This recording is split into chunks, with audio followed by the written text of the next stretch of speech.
السلام عليكم.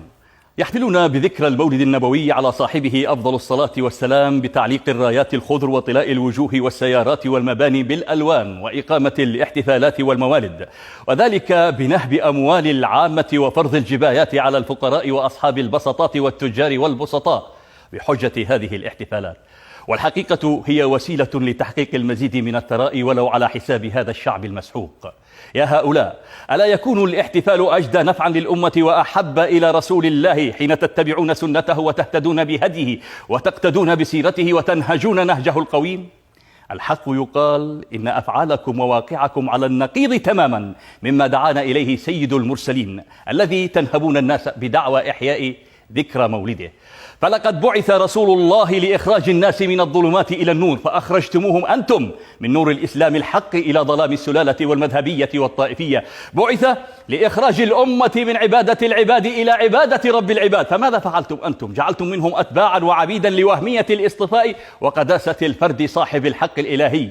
بعث هاديا للناس إلى دين الحق لا جابيا لأموالهم ومصادرا لأرزاقهم كما تفعلون.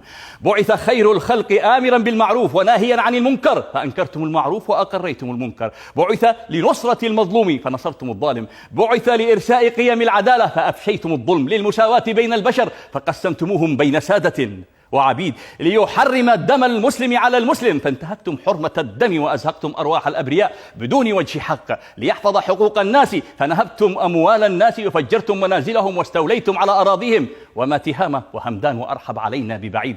فهل سمعتم يوما أن رسول الله أحل دماء من كذبوه أو صادر ممتلكاتهم أو قتل أطفالهم وشيوخهم ونساءهم؟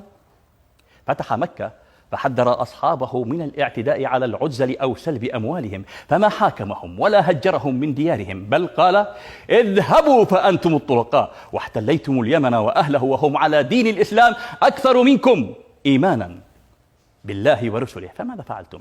قتلتم الأبرياء وفجرتم بيوت خصومكم وصادرتم أموالهم واعتقلتم الشباب والشيوخ والنساء وصادرتم رواتب الموظفين وأموال الضرائب والزكاة والاتصالات والبنك المركزي، وقبلها صادرتم أموال الفقراء والمحتاجين. عصى الرسول بذوي القربى وصلة الرحم فقطعتم الأرحام وفرقتم بين الابن وأبيه والأخ وأخيه، وقطعتم أواصر القربى وأهدرتم كرامة كل كريم وأذللتم كل عزيز. ألم يقل خير البرية إنما بعثت لأتمم مكارم الأخلاق؟ فأين أنتم من أخلاق من تحتفلون بذكرى مولده عليه السلام؟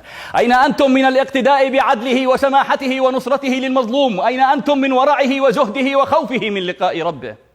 يا هؤلاء، الاحتفال بذكرى المولد يكون بالاقتداء بسيرة صاحبه والسير على نهجه، لا بالخزعبلات والرايات والجبايات وتعفير الوجوه بالبدع والخرافات. أخيرا، هل احتفل الخلفاء الراشدون رضي الله عنهم بمولد رسول الله وهم الأقرب له والأحق به؟ وهل فرضت فاطمة ابنة محمد عليه الصلاة والسلام الجبايات على الأوس والخزرج والمهاجرين وتجار مكة والمدينة لتقيم الاحتفال بذكرى والدها عليه أفضل الصلاة وأتم التسليم؟ الإجابة لديكم.